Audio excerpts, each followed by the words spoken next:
listeners. Welcome to Grief Out Loud. Remember the last time you tried to talk about grief and suddenly everybody left the room? Grief Out Loud is opening up this often avoided conversation because grief is hard enough without having to go through it alone. We bring you a mix of personal stories, tips for supporting children, teens, and yourself, and interviews with professionals in the grief world. Platitude and cliche-free, we promise. Grief Out Loud is hosted by me, Jana Cristofero, and produced by Dougie Center, the National Grief Center for Children and Families in Portland, Oregon.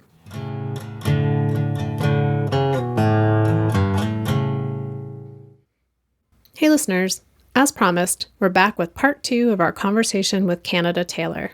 If you missed part 1, be sure to go back and check it out. In that episode, we talk with Canada about her personal experience with grieving for the death of her husband, Rick.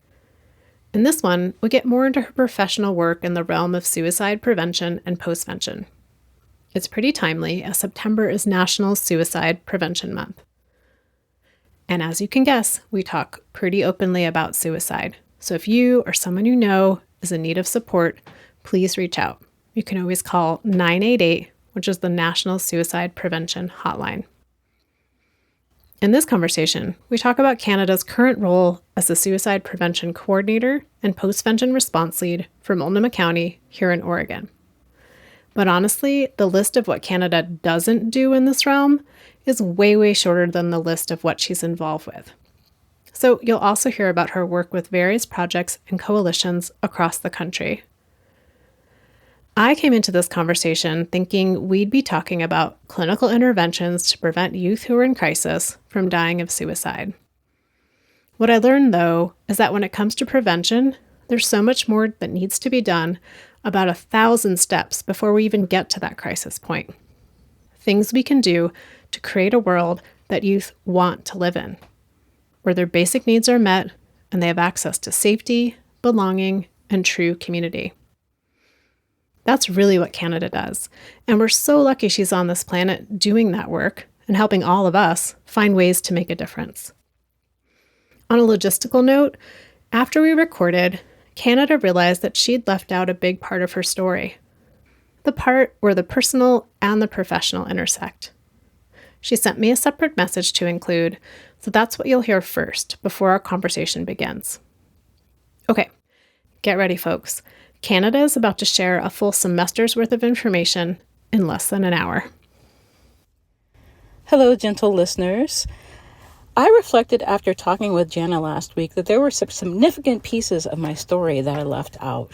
And it wasn't intentional, but it may have been subconscious because we have a way to weed out our personal stories when we talk about work, just to protect ourselves.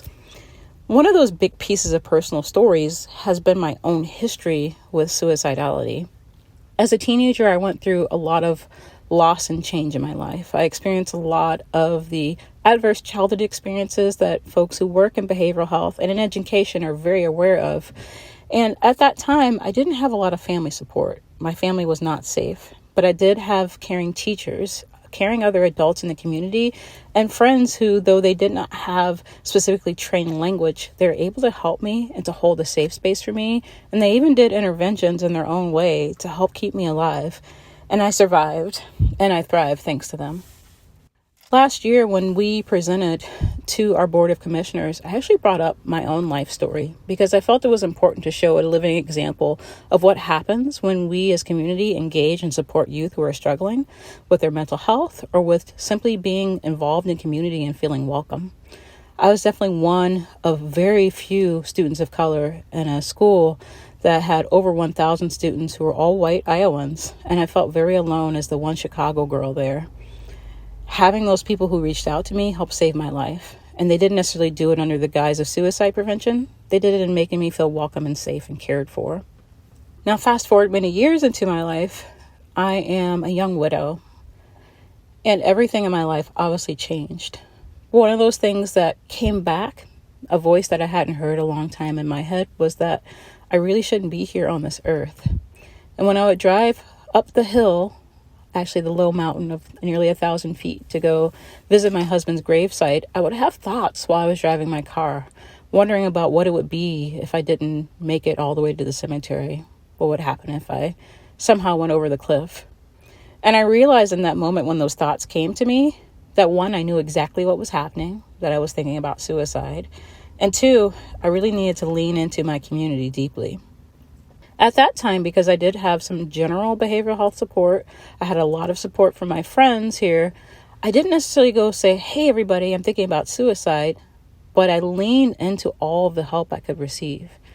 Because having a passing thought about suicide, I didn't want to stop myself from engaging with folks, but I did want to lean into the help that was there. And leaning into that help meant that I couldn't shame myself for those thoughts. I couldn't blame myself for those thoughts. And I needed to really nurture myself and lean into life. Not just in the memory of my husband, but for my own life and for the life of my children who I knew would be so deeply impacted by suicide. And so I sought help in a lot of different ways, whether it be gardening with people or having meals or just allowing people to come over to my house when I maybe didn't feel like it. It was a lot. And it was very simple, the supports I needed, because I was fortunate enough to have support financially. I was fortunate enough to have resources, and I knew how to navigate the system if anything escalated for me. And I realized that a lot of families, everyday families, don't necessarily have that ability to engage with the system, the skills, the knowledge to know what to do next if there's a crisis. And I knew what to do. So moving into my work, these were all pieces of my story. I had dealt with the suicide crisis as a child. I had dealt with a suicide crisis as an adult. I still persisted and I lived. And I knew it was very hard for folks like me, people who were taking care of families, children who were often made to feel like adults because they had to manage their households, folks who were living on the street, folks who had a lot of trauma in their life, and also everyday folks who maybe haven't had a lot of trauma. It's not unusual for people to experience thoughts of suicide. And often I find myself validating people's experiences, bringing them comfort, reminding them that this is a crisis that can happen to anyone, that no one is to blame. And so when I enter into spaces, sometimes my lived experience comes into the room, and that can be through storytelling and sharing about who I am, where I've been. Sometimes it's illuminating what it looks like to live in the data and not just look at data in a cold slide.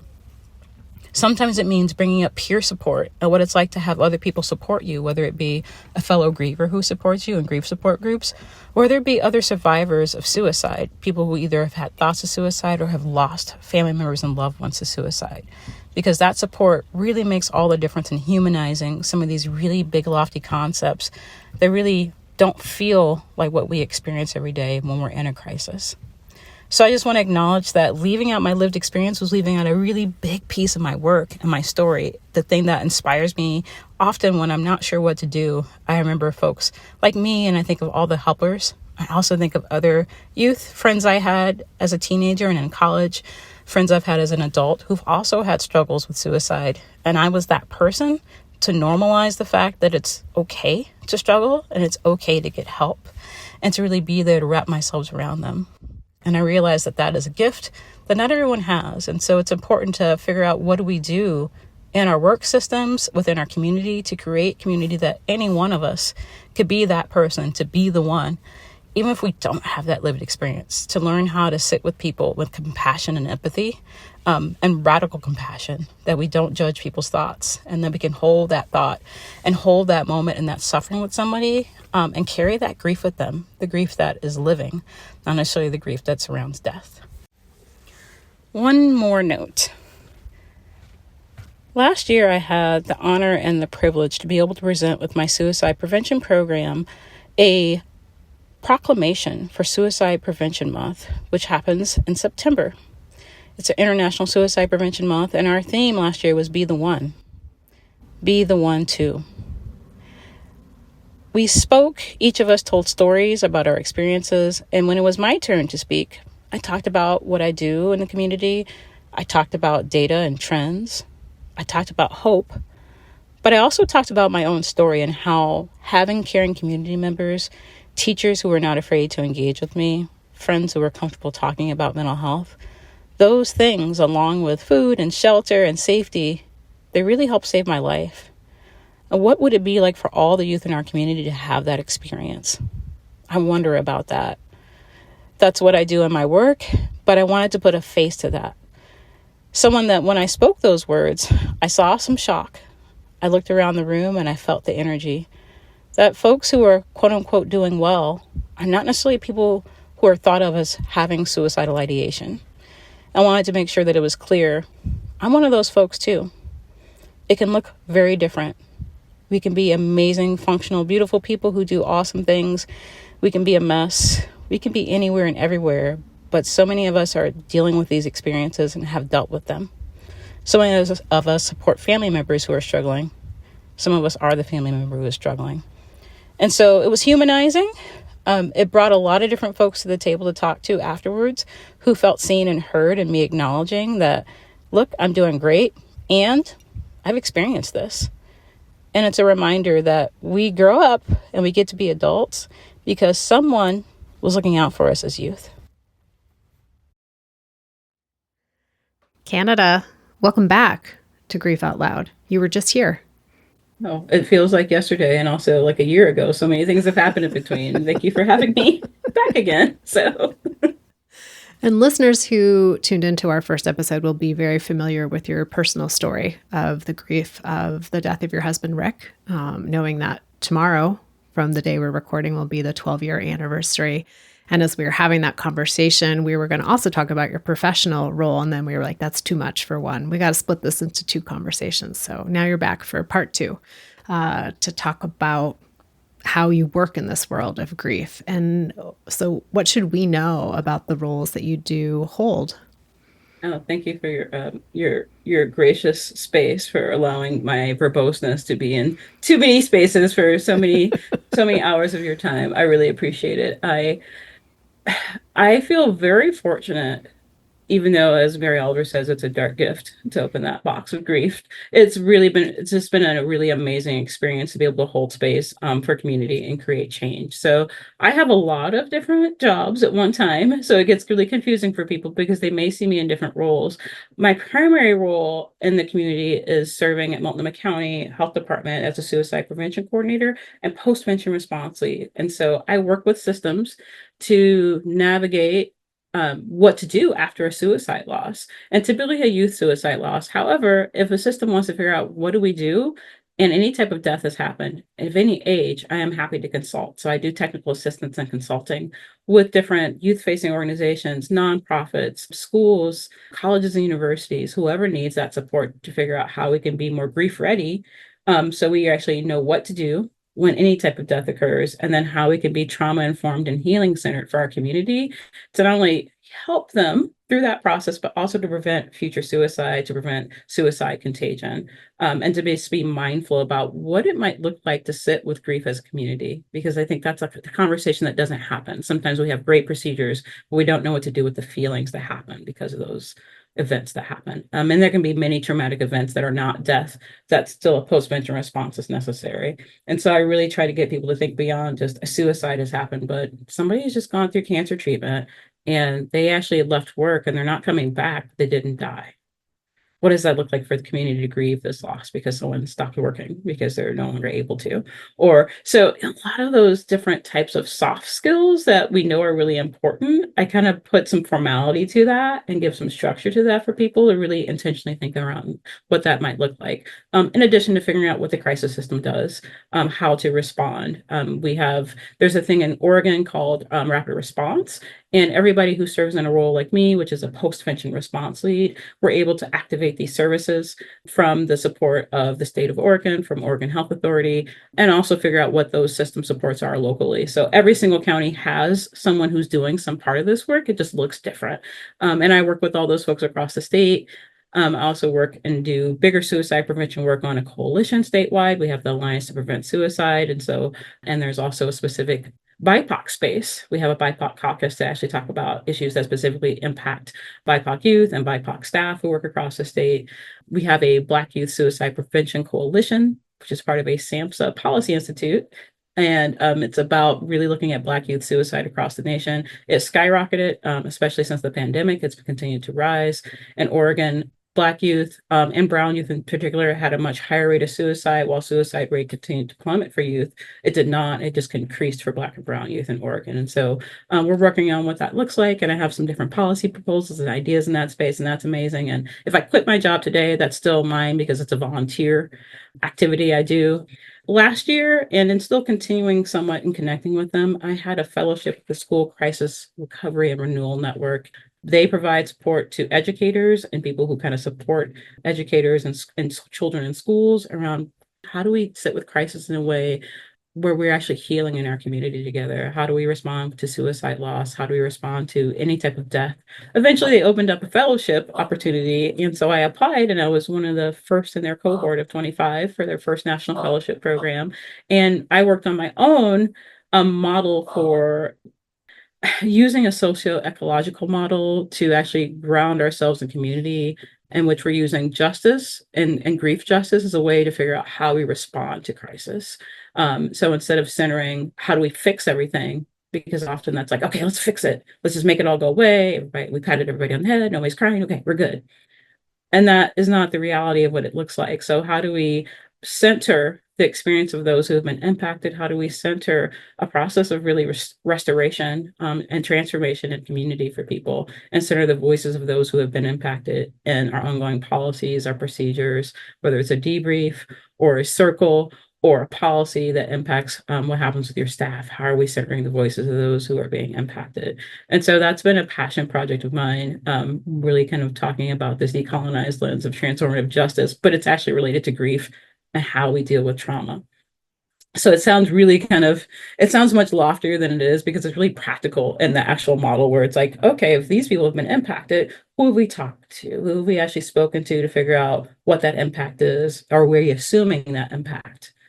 And that can be on any side of that assumption. So that's some of the work I do, and kind of walking some of that over to my schools that I work with to kind of help them also think about that and just everyday practice what that might look like in a really down to earth, concrete sense. There's probably other things I do. Also teach peer support for as a subcontractor for NAMI. So I teach a certified peer support traditional health worker course. And I love doing that. And that's a whole different space, but it still ties into this. And so you wonder how did I even get here? It's really because I have this passion around healing. My own grief journey has been a part of this, but before I ever came into my grief journey, I worked in a lot of crisis and trauma type situations, where often I saw the voice of those who are marginalized, specifically those with serious mental health issues, often not heard and centered in their own treatment. And that really kind of activated me in a way to like, why are we not listening to people's experience? And often all types of lifetime traumas, suicidality, these were common things that we would see. And it was just interesting to see how people were heard and not heard, depending on different factors, how people were supported, what systems were available for them. And I happen to have a special whispering skill where if people were in crisis and suicide was on the table, that I was the person to talk to. So it just happened to be one of those things where nature self-selected me to do this work. I feel that this is just happened to be what happened, but also sitting with the grief of even healing and finding ourselves feeling more whole. There's a grief in the process that we've gone through some really traumatic mental or physical health struggles. And on the other side of that, what was lost and what has changed and who am I? And really sitting with people through that. So I've always really been on fire around how do we center these experiences for people? How do we honor? How do we hold space? And also, how are we not hearing people when they're telling us what they need and we're not listening to it as a system and communities and our own kind of internal work that we haven't done when we were actually at the provider level as well. So a lot of different work. And yes, I still do funerals. Because I'm also a funeral celebrant. Actually did some recently, and still do a lot of other death education that I bring in and grief education into all of the work. So it kind of sounds like it's a lot of different things, but to me, it's like one big salad bowl full of different really spicy, delicious ingredients that happen to make a whole of meaningful work for me to try to create some transformation in my community and myself along the way, because I'm learning constantly. Really long. Sorry about my professor speech there. It sounds like a very big salad, and it just takes some time to articulate all of the ingredients that go into it. And one thing I was thinking about as you were talking is you touched on this a little bit of like, why you in this realm? But I was realizing that like even within the grief and bereavement world, there's people who are like, okay, I can do this, but when it comes to suicide, I can't do that. What's your sense of your ability to be in that world? And then the second part of that question is, what do you notice is different when you enter into a community space when it's a death by suicide versus maybe a different type of death or trauma? I I definitely have conversations with people who are able to sit with death, and suicide is specifically difficult for them, or gun violence is specifically difficult for them. I think there are a lot of different kinds of things that can be more activating. I know I have some of my own too.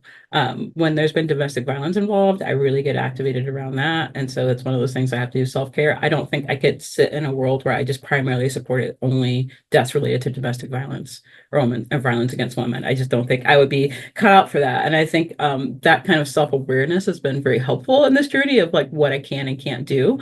I think because I'm so focused on justice for our youth, because I see a lot of youth who are involved and touched by many systems. They've been involved in foster care, they've been houseless, they've had difficulties getting the right kind of mental health services, that is enough to balance out the fact that, oh, I'm also talking about a baby who has died in this community. I'm talking about a baby who's died in maybe another state, but I'm supporting a colleague there. So I think there's a ability for me to kind of shift into like, how are we working on justice? So that's part of how I think I'm able to kind of go into space.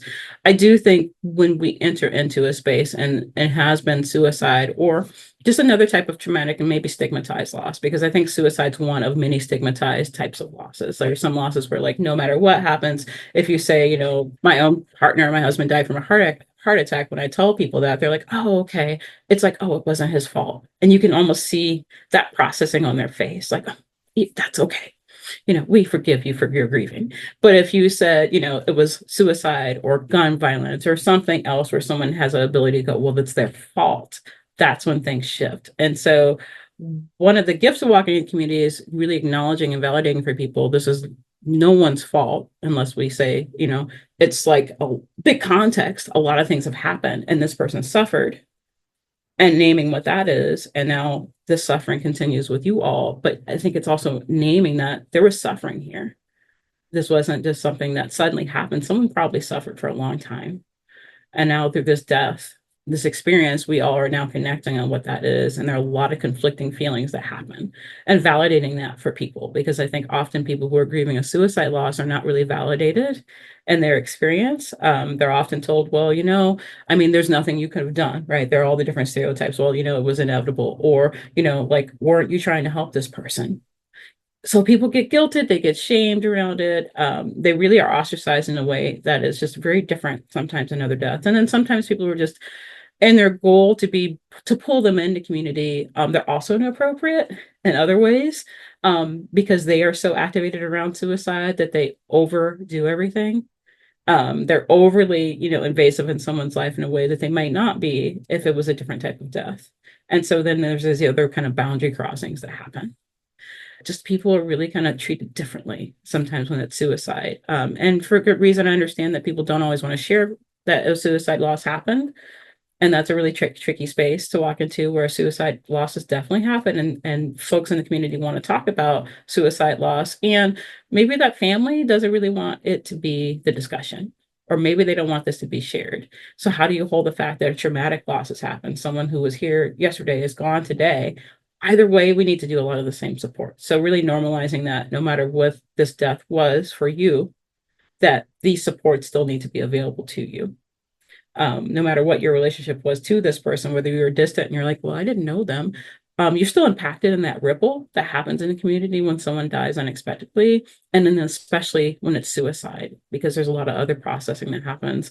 People's other experiences with suicide come into play. They may have had previous suicide losses. They may have experienced their own suicidal ideations at some point in their life. And then that comes up again too. So you see a lot of people, a lot of historical stuff that gets activated when a suicide death happens, that I think doesn't always happen with other deaths. It can, and I definitely see that happen. But with suicide, it's just a whole different level of activation that happens among people. And I think holding that space and being like validating this, and sitting with people in like the ugliness of some of the things that sometimes come out, and then letting that be, but still holding it with people. Like, it's okay. You may say something that's messy. You may say something that might not sound appropriate, quote unquote, to someone else, but it's we need to say these things to figure out where we're at to be able to move forward. And I think people sometimes need permission to say those quiet things out loud, because they help figure out where you're at, to know where we need to go.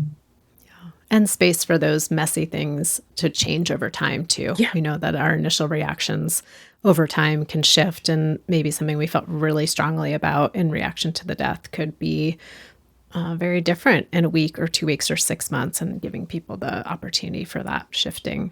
Yeah.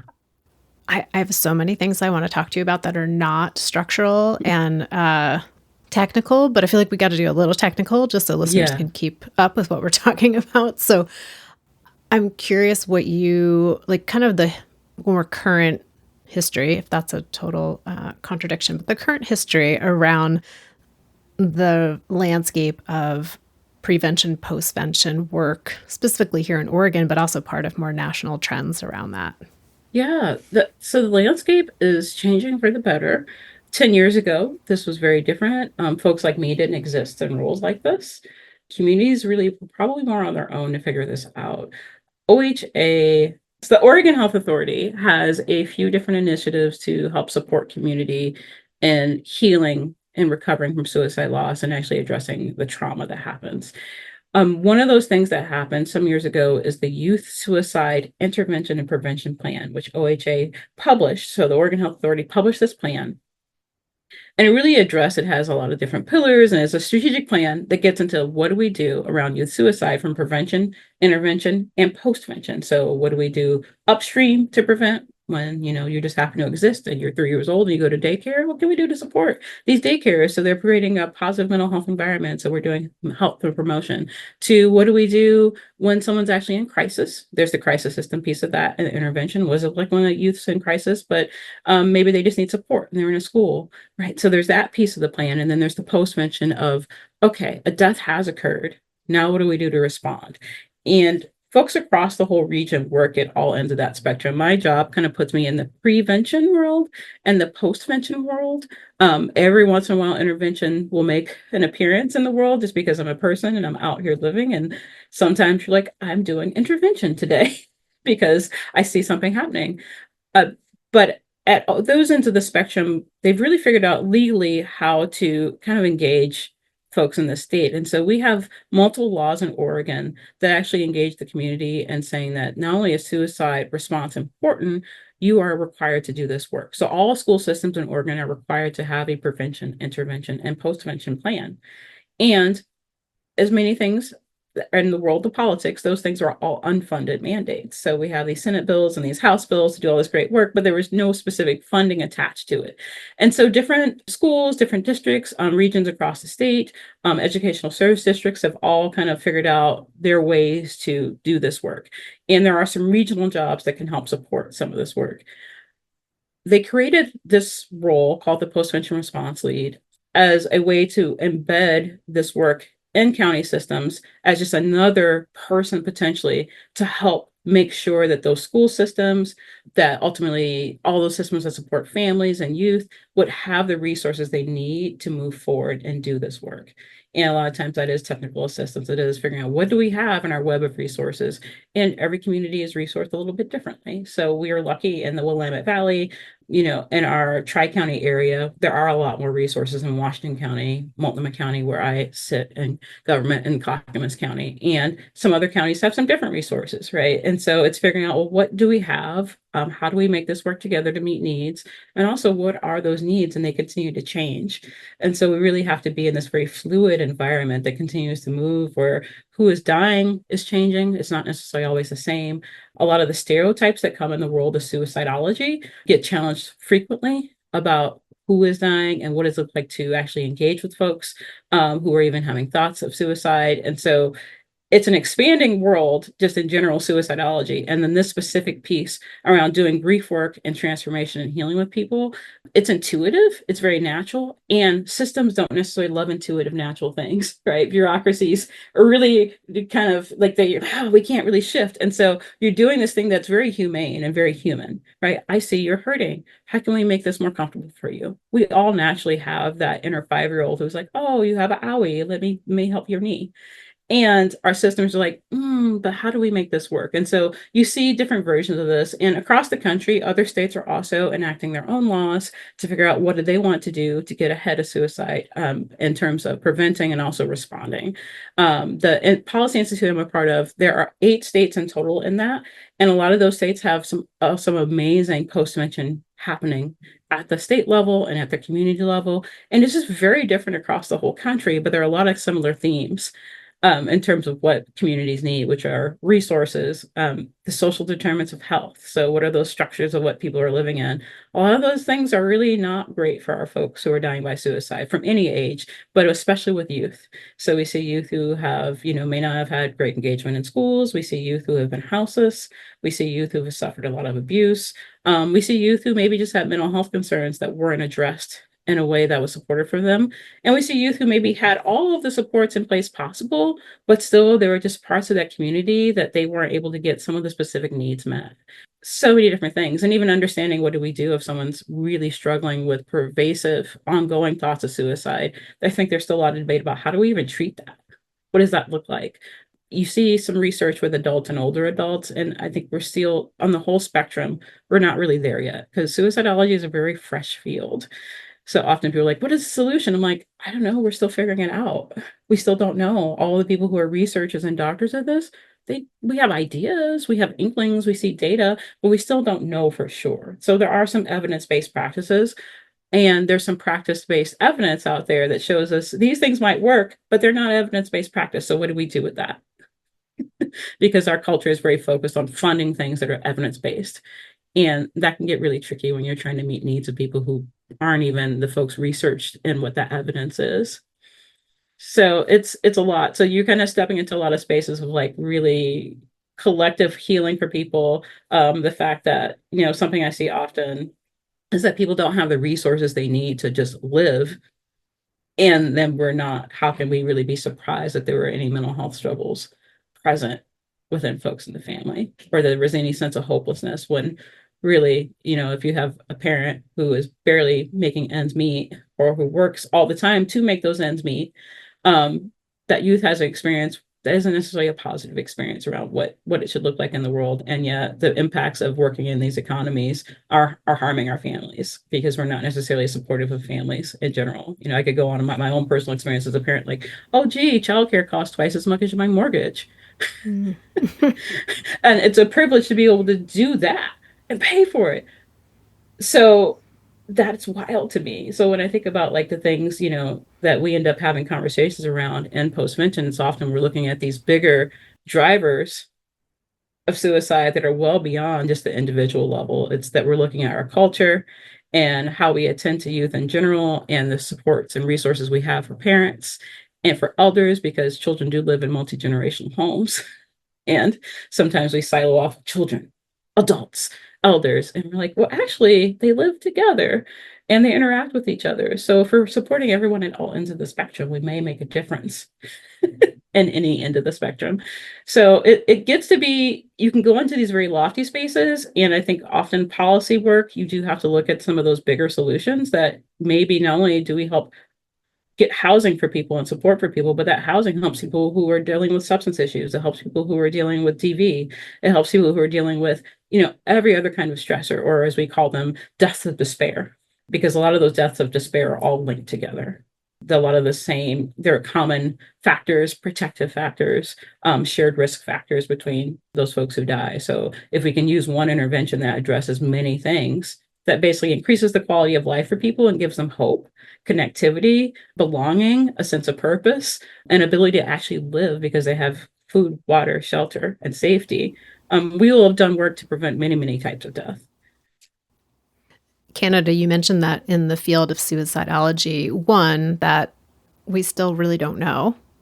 But then you also mentioned that there's a lot of like stereotypes and myths that happen in the realm of suicidology, suicide prevention, postvention. I was curious if you could just speak to a few of those that you have feel like maybe you're bumping up against often. Yeah, I think, and this is specific not just to kind of our county or our region, but I see this across the country and talking with peers. We go to different national conference spaces. So I think this is a general trend. But suicide prevention, intervention, and postvention in communities of color inherently often needs to look different than it does for communities that are in dominant culture. Because there are historical and intergenerational traumas that may be there. There may be a lack of healing around other things that have happened in those communities. And so, as we all know, when a death happens, there's never a great time for a death. But when death happens and you're already dealing with a lot of other social stressors, you're dealing with economic stressors, you're dealing with racism, which is definitely one of the a social determinant of health that impacts people's lifespan and causes cellular damage. And I can talk about that separately. You're dealing with all those things, and now you have someone who's died by suicide. Now you have maybe someone who's died by gun violence, and in general, you feel like your community is not being supported in every other way, and maybe there's unaddressed trauma in general. That death, it feels different. It feels different because it's maybe one of many losses that somebody died because they were homeless and froze to death. Somebody died because they died in gun violence that was accidental. Somebody died because they didn't have resources or access to things. And now someone's died from a very obvious death of despair. And there's already a lot of despair in the community. So often the healing that needs to happen, and even the trainings that are tested for folks. So the things that we say are evidence-based aren't necessarily always tested on really diverse populations. They're not necessarily tested in other languages. So this is a common barrier, that something that really is great in English, they translate it to Spanish, but it really has no impact on the community because it's really not coming from a cultural lens that speaks to people's experiences who may be from that community specifically. Obviously, people who speak Spanish are broad and diverse. And you want to figure out, okay, if I use this language, what is the specific community I'm dealing with? Are we dealing with which country might people have roots in? Do the roots only here in the US, but they have roots around the world, right? We'd have to figure out how to really culturally meet the needs of people to figure out even how to talk to them about what their experiences are. And then there's shame and stigma that looks different depending on what your cultural factors may be. There are definitely some cultures who don't really believe suicide happens to them. And if it does happen, then they may feel that there are some individual personal factors that contributed in a heavier way than maybe some of those larger cultural societal factors may. So when I look at any suicide case, I see one person, but I see a whole lot of different things that happen in that person's life that contributed to that. Whereas some folks might look at suicide and say, well, this was their choice. And they don't necessarily, like, a lot of people have these other factors. This is their choice. Whereas I don't see it that way. I'm not, if I were weighing what happened, the experiences of their life that are complex, and often the systems that didn't care for them are really the places where I'm looking to shift, if there is to be blame, to like all of us culturally and societally, to how do we as a culture solve this health problem. Just like with heart disease, we don't just look at one individual. We look at, what do we have in American culture? How does this contribute to heart disease? Is it because we have a sedentary lifestyle? Is it because of the foods that we're eating? Is it because how we process foods? We have a lot of discussions around other disease processes that really kind of lift the burden up to all of us, and culturally maybe how we shift it. And we don't necessarily do that around suicide the same way. I would argue there's still lots of ways we don't even do that for other things that maybe are less stigmatized as well. Just like go back to this idea of individual responsibility and willpower, and those two concepts and how they play into that realm. Just had a furious debate with somebody about willpower, exactly around that, around like often just personal health. We attribute all to willpower when we know there are a lot of different factors. And it's the same thing with mental health. And so you're right. The discussion in general is not necessarily as progressive as it should be around acknowledging that, but it's just particularly horrible around suicide. So, and there are really great pockets of really healing and hope and optimism around what we can do to solve this. But I think that's really getting at the bigger problem. If we really think it's self-determination and you yourself are doing this, it's actually much easier to be hopeless than to believe that we all have this ability to help change things. Because when we attribute everything to the individual, we're like, well, that was their fault. Well, they made that choice, and then people are just going to make choices where we can say, well, how are we supporting them in a way that's healthy? How are we shifting things so that there's really nothing but amazing things for them to choose, right? Because we made those options available for them. So I think that also leads to some hopelessness when we pin everything on the individual. Hopelessness and a lack of inspiration to be involved.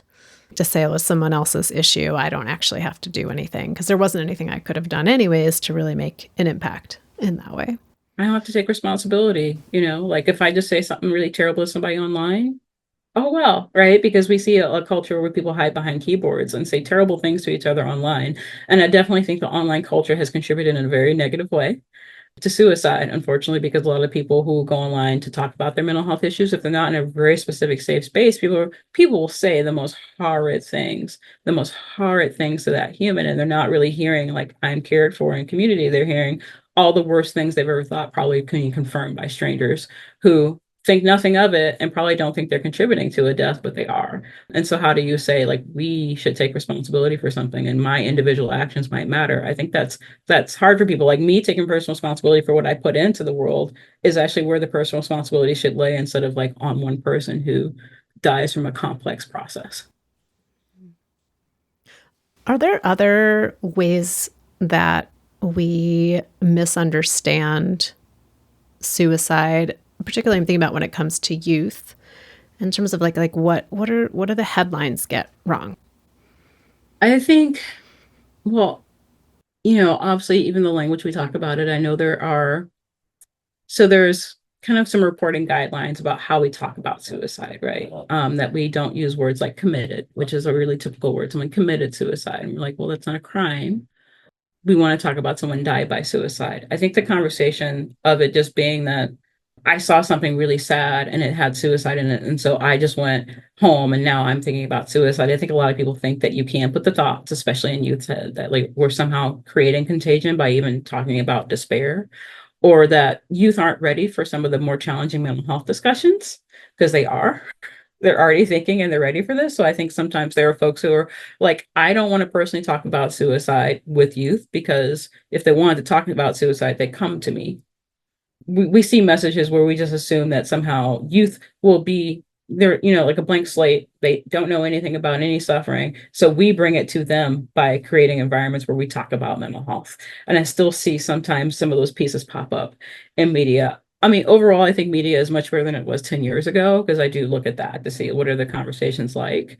And see things like, I know people were really inflamed about the show that was on Netflix some years ago. That was the Selena Gomez show, where they kind of depicted suicide. And a lot of folks talked about there was some activation and maybe some clustering suicide from that show. I think sometimes it is romanticized in the media, where it's like, oh, this youth is going to have a big party and they're going to let everybody know, and they let everybody have notes, and they want to make sure everyone sees it's me. And that's not necessarily it. It's a time of suffering for that youth, and it's not like this like really well orchestrated, really beautiful, romantic, dramatic thing that sounds like an 18th century British novel. It's they've written letters to everyone. Like you see things like that in media depictions of teenagers as if it's an act of manipulation, and and maybe some dramatic flair, and that they're attention seeking. And when I teach suicide prevention trainings, I say if someone is looking for attention, they probably need it, because we all need attention every day. Everyone needs attention. So why do we even make that a bad thing that someone is actually attention seeking? But they do it in a way in which it's like, look at this. It's huge and it's showy, and see, they're doing this and they're getting attention. And then everyone responds with, oh, I can't believe this one person died. But I'll see things in a show where like one person dies for something else that someone else considers benign, but oh, look at the suicide. And so it shows that this is like struggle we have. Like we don't want to deal with death, but we respond in ways that are not necessarily healing and healthy. And then we don't make it a big deal when someone dies from other things. This is why we don't have research and treatment around so many other kinds of cancers, right? We're like, like what's women's health? We don't know what that is. So many different places we're not we're really getting activated, but this everyone has lots of feelings about and they have to talk about. But I think sometimes people romanticize youth suicide in longer depictions in TV shows and in film, more so than print media. And it's disturbing. And then you see this sometimes with adults too, but I think specifically around youth, that well, don't they see they have everything to live for? They have all these options. And how do you explain to someone that sometimes a youth has been through a whole lot of stuff, And actually, the idea that they themselves just magically thought of all these things to live for, it would be really hard for them because people just automatically think youth, obviously everything's there for them and they must be really selfish. And it's like, have you seen some of the cases out there in the world? A lot of kids have had terrible, terrible things happen to them. They have a million reasons why, that if they do live, that should be the thing we're celebrating. That is actually a miracle because kids are going through really tough stuff. And I think folks downplay some of the experiences that youth are having that could be contributing factors to their individual suicide. Speaking of those contributing factors, because I think that can play into this, like, how do we hurry up and fix this situation, but also can be really helpful information for people to have. What do you share with folks about what, and you've spoken to quite a bit of this already, but those contributing factors and those protective factors, just to maybe summarize that? Yeah, I mean, contributing factors. So if we look at from a bigger violence prevention spectrum. So like, because suicide's one form of violence, right? But there's many types of violence. And there's like all this bigger violence prevention work in the world. And we know like, wow, if kids had places to go play after school that didn't cost their parents hundreds of dollars and were safe for them, that's a protective factor. Like actually having community, and I can speak to this as my experience as a parent. Like everything I had to do was always transactional. I had to pay for something. There were very few opportunities that were actually open and inclusive and actually free. And when I would find those opportunities, they would be rare. Things that would kind of engage the whole child in a space, right, of learning and community. So those positive spaces to be relationally, those positive kind of third spaces in the community, if you live in Portland proper, because I live in Portland, so I know about the dog parks, I know which parks have better playgrounds for children, but I have to actually figure out which ones are which, because just on a whim, I couldn't just show up at a park and then find a place that's going to actually meet the needs of like, I have a family and I have children and I have a dog.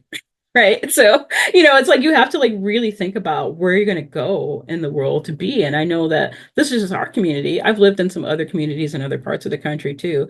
And it always looks different. But I think we all struggle across this whole country around like, what does it look like to really promote the health and safety of families? And often focus on things that are not necessarily helpful for the family to have space. So that's just as a protective factor, but also acknowledging the risk factor and the fact that we have kids, especially I think around here, because I live in Portland, we have a lot of communities that don't have sidewalks. So kids are out there just walking and we see, there's lots of traffic fatalities here too, right? So I can there's a whole list of other ways that unfortunately children are harmed because of our lack of infrastructure. But yeah, we don't have sidewalks. We don't necessarily have parks evenly distributed through our communities for kids to go play safely. Our culture kind of like ferries children back and forth without the opportunity for them to have space in between just to be with others. And so the healing is in those spaces. The healing is available for kids to be around other kids and to grow and to flourish. And basically it's a risk factor when we get in the way of that. It's a huge risk factor. And I see that across all parts of like our region, but also just across the country. This looks really, really tricky. Socioeconomics are huge too. I'm really, really proud of PPS for doing free lunch for all. And that's our Portland Public School System. Yes, our Portland Public Schools. So it's our largest school district here. In Multnomah County, where I'm living at, we have nearly 100,000 students in total within this county with all the districts, and Portland Public Schools has nearly 50,000 students. So it's a really big school district, a big urban school district. And to be able to do this work of feeding every single child every day is a massive protective factor because so many children go home hungry every single day. They come to school hungry. And if you're hungry, you're not able to learn. If you're not able to learn, you're not able to be in community, that's going to be a huge barrier. And that's a big protective factor. Poverty is one of the best ways. Poverty prevention will do so much for so many youth because that is the work that keeps kids from foster care. When we look at like how youth end up in foster care, what does that look like?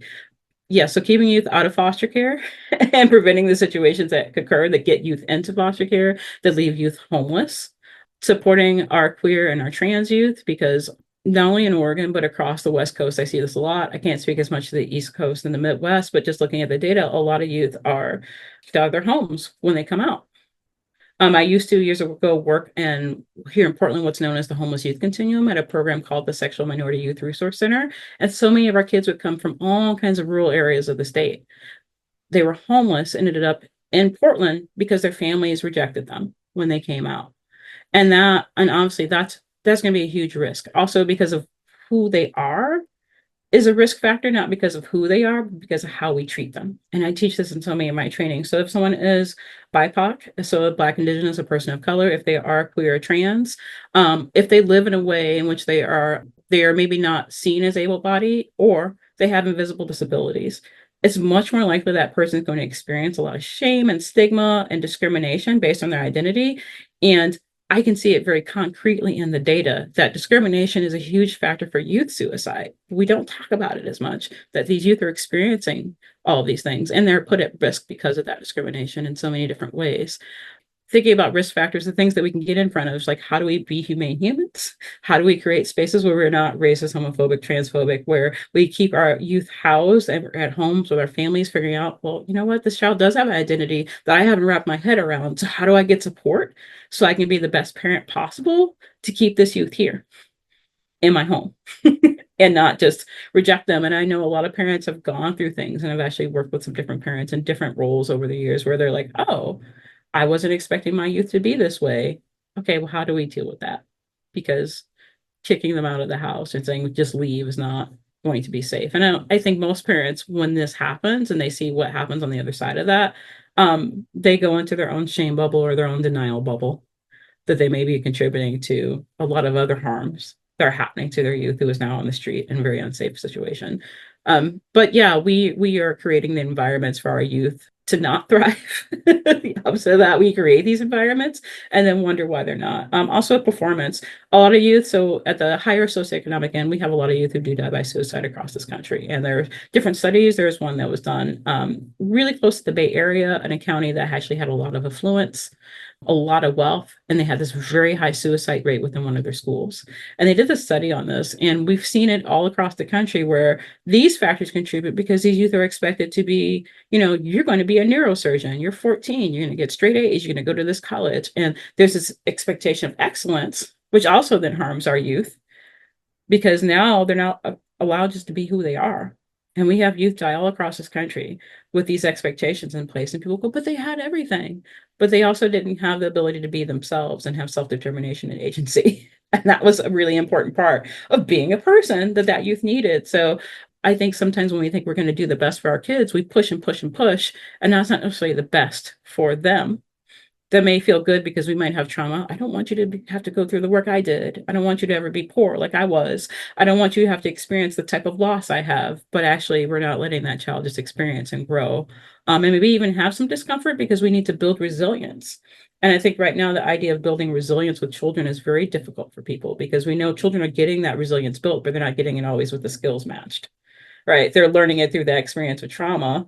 It's like, okay, I just need to survive. So yeah, there is resilience that happens, but what would happen if we front load it with, the different skills that we need, the protective factors of, building community, of knowing physically how to care for ourselves, of being attuned to our own bodies and emotions, and regulating our big feelings, so that we actually had the skills that when traumatic events happened, or just tough days, that we could actually do what we needed to be resilient. So I think a lot of people said negative things about social emotional learning when that really became a bigger topic around schools. But that really is the key to a lot of our youth knowing kind of how to care for themselves as they get older, is really being aware of their own relationships to themselves and the environment and the people around them, and to build that resilience they need to then be able to actually resist white supremacy culture. That's really the kindest way I can put that.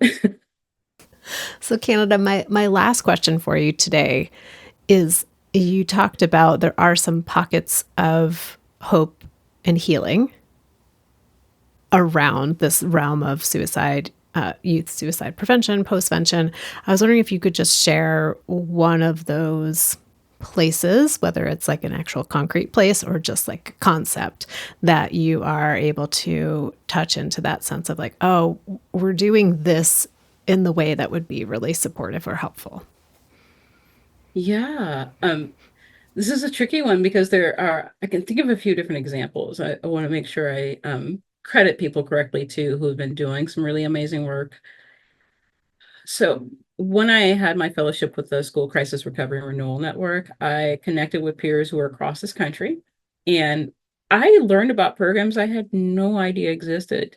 And it was humbling in the sense of like, oh, we live in Oregon, we're trying to do all these things. But then I stepped back and I'm like, I have multiple peers in California who are running grief programs that are specifically for children, that work with children in hospitals and are doing amazing transformative work. I have a peer who works in California who at Solano County runs this amazing postvention system in which they have all these clinicians that go out and do this amazing work, and they have these wraparound services. And I was like, whoa, wait.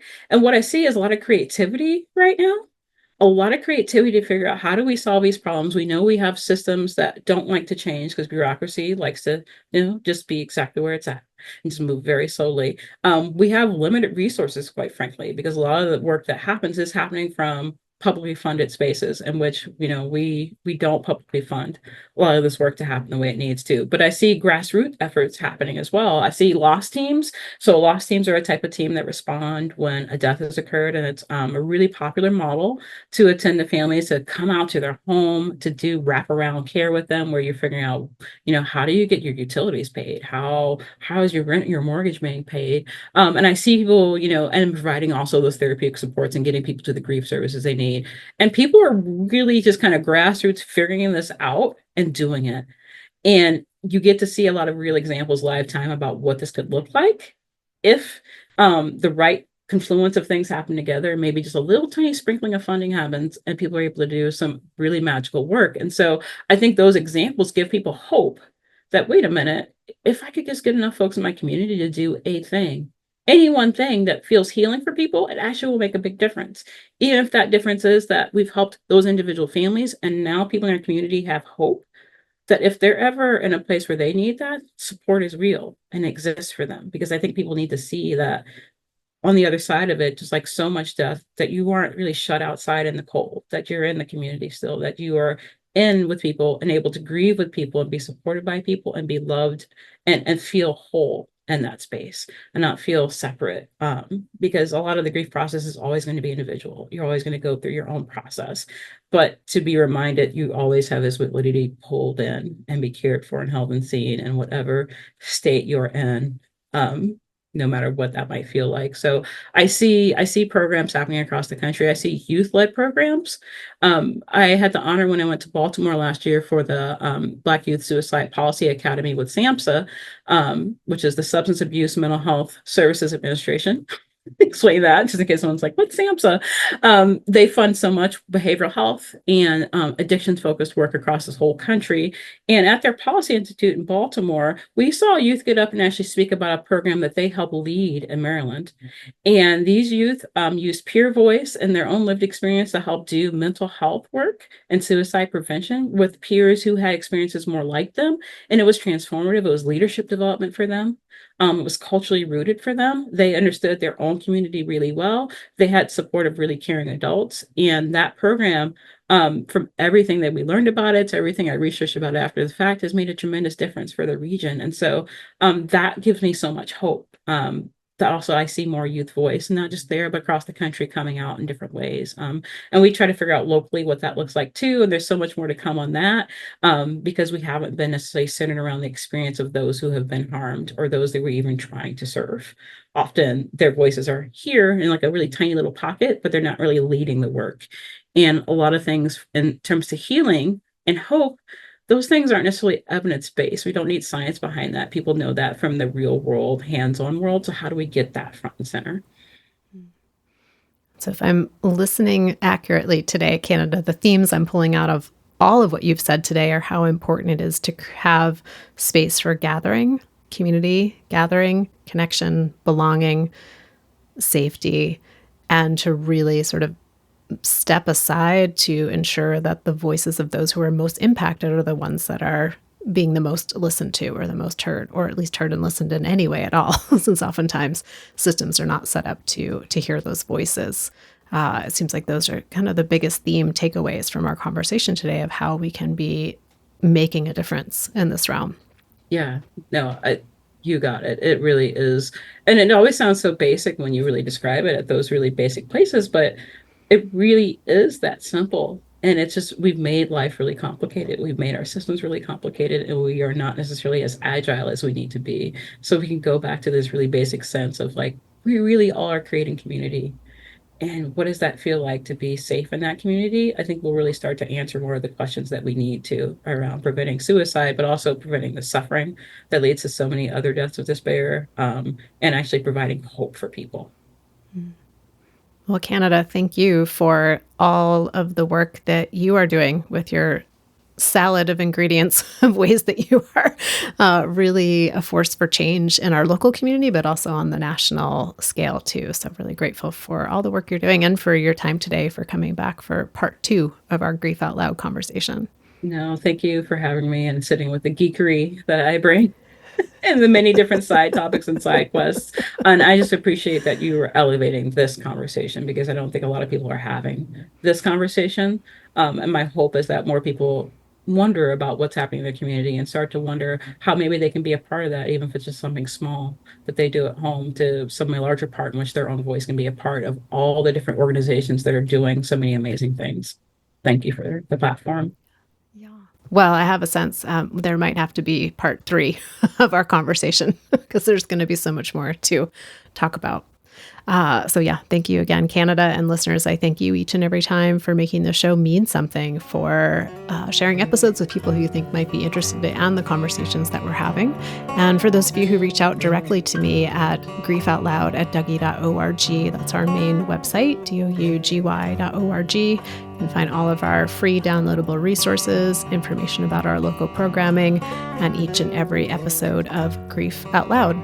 If you are a fan of the show, we'd love for you to head over to Apple Podcasts or Spotify, do a quick rating and review. That really helps other people find the show. And we're excited, as always, to share that the podcast is sponsored in part by the Chester Stephan Endowment Fund. Thanks again for listening. We hope you'll join us again next time.